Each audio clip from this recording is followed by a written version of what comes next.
वालेकुम प्यारे तलबा, आज हम उर्दू पढ़ेंगे जमात दहुम। जमात दहुम में 9वीं नज़म है औरत। इस नज़म में पहला हिस्सा मुकम्मल हो चुका। आज हम दूसरा हिस्सा पढ़ेंगे। पार्ट 2 में नज़म पढ़ना है। कौन सी है नज़म? औरत। उठ मेरी जान मेरे साथ ही चलना है तुझे, कलब माहौल में लर्जा शरीर जंग है आज, हौसले वक्त के और जीसत के एक रंग है आज, आप गनों में तपाला वलवला संग है आज, हुस्न और इश्क हम आवाज़ वहम आहंग है आज, जिसमें जलता हूँ इसी आग में जलना है तुझे, उठ मेरी जान मेरे साथ ही चलना है तुझे। तेरे कदमों में है फिरदौस तमद्दुन की बहार, तेरी नज़रों पे है तहज़ीब व तरक्की का मदार, तेरी आगोश है गहवारा नफ्स व किरदार, ताबा के गिर्द तेरे वहम व ताइन का हिसार, कूद कर मजलिस से खलवत से निकलना है तुझे, उठ मेरी जान मेरे साथ ही चलना है तुझे। यहाँ पे खलब के माने हैं, चंद अल्फाज माने दिए गए हैं, इनके माने आप लोग अंडरलाइन करें, यहाँ पे लिख लेना। खलब यानी दिल है और जीसत के माने है ज़िंदगी। क्या है? जीसत के माने ज़िंदगी। इसी तरह आपगनों के माने है शीशा। क्या है? आपगनों के माने शीशा। इसी तरह आप देखो यहाँ पे, तू के बेजान खिलौनों से बहल जाती है, तपती सांसों की हरारत से पिघल जाती है, पाँव जिस राह में रखती है फिसल जाती है, बन के सीमा भर एक ज़र्फ़ में ढल जाती है, जीसत के आहनी सांचे में भी ढलना है तुझे, उठ मेरी जान मेरे साथ ही चलना है तुझे। गोशा गोशे में सुलगती है चिता तेरे लिए, फ़र्ज़ का भेज बदलती है ख़ज़ा तेरे लिए, खैर है तेरी हर एक नरम अदा तेरे लिए, जहर ही जहर है दुनिया की हवा तेरे लिए, रुत बदल डालकर अगर फूलना फलना है तुझे, उठ मेरी जान मेरे साथ ही चलना है तुझे। यानी औरत को इस दुनिया में क्या करना है कि अब तक जो भी अंधेरी दुनिया में है इसको निकल कर उजाले की दुनिया की तरफ रुख करना है। इसका खुलासा देखेंगे। और इसी नज़म है, देखो यहाँ पे तीसरा हिस्सा नज़म का। क़दर अब तक तेरी तारीख़ ने जानी है नहीं, तुझ में शोले भी है बस अश्क फ़िशानी नहीं, तू हकीकत भी है दिलचस्प कहानी ही नहीं, तेरी हस्ती भी है एक चीज़ जवानी नहीं, अपनी तारीख़ का उन्वान बदलना है तुझे, उठ मेरी जान मेरे साथ ही चलना है तुझे। तोड़कर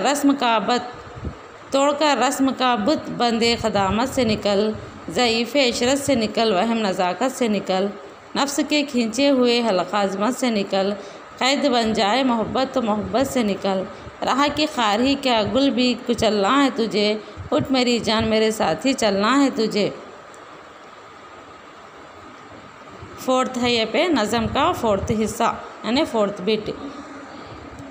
तोड़ ये अज़्म शकन दगदगा पन भी तोड़, तेरी खातिर है जो जंजीर वो सौगंध भी तोड़, तौक़ ये भी है ज़मरुद का ग्लोबन भी तोड़, तोड़ पैमाना मर्दान ख़र्दमंद भी तोड़, बन के तूफ़ान छलकना है उबलना है तुझे, उठ मेरी जान मेरे साथ ही चलना है तुझे। तू फ़लातून वारुस्तू है तू ज़हरा परवीन, तेरे कब्ज़े में है गर्दों तेरी ठोकर में ज़मीन, हाँ उठा जल्द उठा पाए मुक़द्दर से जबीं, मैं भी रुकने का नहीं वक्त भी रुकने का नहीं, लड़खड़ाएगी कहाँ तक संभलना है तुझे, उठ मेरी जान मेरे साथ ही चलना है। इस नज़म का ख़ुलासा यहाँ पे दिया गया, यानी पहले बंद 4 बंद है ना, 4 बंद का नज़म का ख़ुलासा भी यहाँ पे दिया गया। शायर ने इस नज़म में कमज़ोर तक़दीर पर भरोसा करने, अपने आप को मुक़द्दर की नज़र करने वाली एक ऐसी औरत का तस्वुर पेश किया। यानी इस नज़म में शायर क्या करे, कमज़ोर तक़दीर, औरत अपने आप को कमज़ोर और तक़दीर के बारे में बताती है, तो एक औरत की तस्वीर कशी की है। कौन तस्वुर पेश किया? शायर, जो समाज में अपने वजूद की गुमशुदगी का रोना रोती रही, और ऐसी औरत के दिल में शायर ने वलवलों के तूफ़ान उठाए। यानी औरत हमेशा मैं कमज़ोर हूँ, नादान हूँ और अपने दिलों में नादानी है बल्कि समझती, लेकिन ऐसे दिलों को उभारने के लिए शायर ने इस नज़म को लिखा है। तूफ़ान उठाए हैं कि मर्दों के खुद साख्ता जबरो उस्ताद के महल मिट्टी के तूदों की तरह ढेर हुए नज़र आते हैं। इसी तरह मर्द बाला दस्त समाज यानी मेल डोमिनेटेड सोसाइटी। बताओ, मैं औरत हौसला शिकन मरहलों से होकर गुज़र रही है, इसके बावजूद वो अपने अंदर बेशुमार सलाहियतें रखती है। औरत के अंदर ऐसे सलाहियतें पाई जाती हैं कि बेशुमार यानी कई सलाहियत एक औरत के अंदर एक काबिलियत पाई जाती है, लेकिन उसको उभारने वाला कोई भी नहीं रहता। अपने अंदर बहुत ही सलाहियतें रहती, नॉलेज रहता और कई मालूमात का ज़ख़ीरा पाया जाता लेकिन औरत के अंदर, लेकिन इसको उभारने के लिए क्या वो चार ही दीवारों में मगन रहती हैं। इसको उभारने के लिए इस नज़म को शायर लिखा है। यहाँ पे मेल डोमिनेटेड, इस नज़म में ही इन बातों को शायर ने बड़ी दिलगदाज अंदाज में बयान किया। यानी औरत के अंदर बहुत ही बेशुमार सलाहियतें पाई जाती हैं। हमारा समाज इसकी मजबूरियों का फ़ायदा उठाते हैं। हमारा समाज क्या करता है, औरत के कमज़ोरियों का मजबूरियों का फ़ायदा उठाते हुए इसकी हर तरह हौसला शिकनी करता है। इस नज़म के पहले बंद में शायर ये बताना चाहते हैं कि कौन है इसके शायर। कैफ़ी आज़मी शायर ने इस नज़म में बताना चाहते हैं कि नज़म के पहले बंद में शायर ने आज के हमारे समाज की जहाँ तस्वीर कशी की, यानी हमारे समाज में औरत के बारे में बताना चाहते हैं। इसने बताया कौन शायर, कैफ़ी आज़मी शायर ने समाज में औरत के बुलंद मुकाम को बताना चाहते हैं। इसने बताया कि हमारे माहौल में मर्द और जन दोनों बराबरी का हक़ रखते हैं। हमारे समाज में औरत और मर्द दोनों बराबरी का हक़ रखते हैं, यानी औरत हर जगह मुकाम पर तालीम हासिल कर सकती है, हर मुकाम को हासिल कर सकती है और अपने सलाहियतों का अच्छी तरह इस्तेमाल करके ज़िंदगी कामयाबी गुजार सकती हैं। सभी के हौसले एक रंग यानी एक जैसे हैं। सबके हौसले क्या है, मर्द हो या औरत हो, एक जैसे हैं।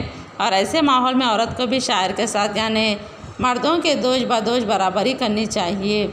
औरत को भी क्या है, समाज में मर्द के बराबर मुकाबला करने का पूरा हक़ हासिल है।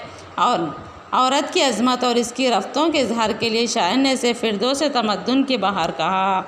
यानी औरत इतनी सिन्फ़ नाजुक है कि शायर बयान करे फिरदौस तमद्दुन की बहार से मिसाल दी गई। किसको, औरत को क्या बोले, फिरदौस तमद्दुन की बहार कहा।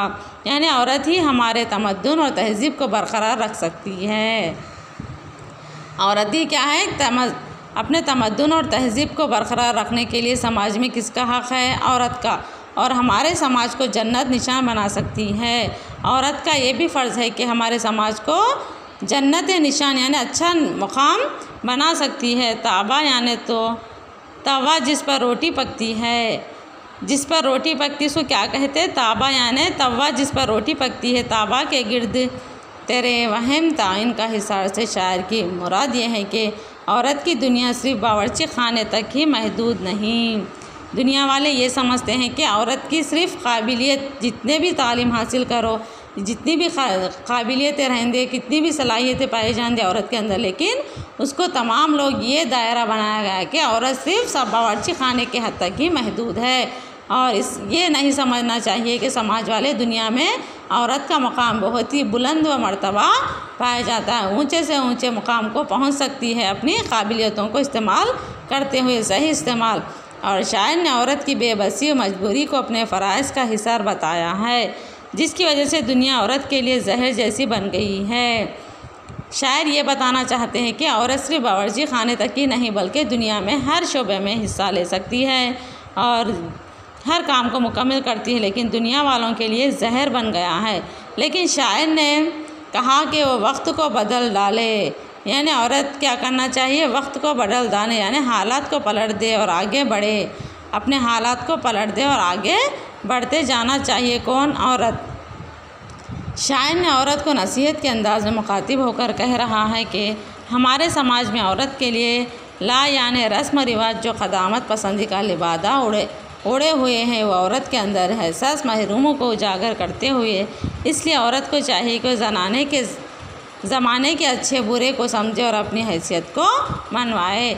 इसलिए औरत को ये चाहिए कि दुनिया में अच्छा क्या है, बुरा क्या है, पहली तरह इसको अच्छी तरह समझकर इसको अच्छी चीज़ों की तरफ अमल करते हुए आगे बढ़ सकती है और अपने ऊंचे मुकाम को यानी खेल के मैदान में हिस्सा ले सकते हैं और अच्छे अच्छे तालीम हासिल करके आला मुकाम को पहुंचने का हक़ है और समाज में हर तबके में, हर सोसाइटी में और हर इसमें हिस्सा समाज में लेकर आगे बढ़ सकती है।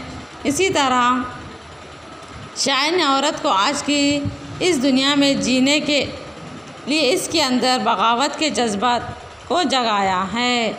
शायर ने औरत को आज की इस दुनिया में बगावत यानी बराबर हकदार है बल्कि जगाया है और कहा कि औरत को चाहिए कि खौफ व हरास के जंगल से बाहर निकले। अब तक जो भी अंधेरी दुनिया में है, इस अंधेरी दुनिया से बाहर निकले और ज़मरुद का ग्लोबल यानी समाजी पाबंदियों की क़ैद से आज़ाद हो जाए। समाजी पाबंदियाँ क्या क्या है कि औरत सिर्फ बावर्ची खाने में रहना, 4 दीवारों में रहना, बाहर नहीं निकलना, तालीम हासिल नहीं करना, लड़की की तालीम हासिल करना मना है, सिर्फ मर्द ही तालीम हासिल करना। ये तमाम समाज के रस्म रिवाज को ख़त्म करके औरत आज पाबंदियों की क़ैद से आज़ाद हो जाए और पैमाना फ़र्द यानी वो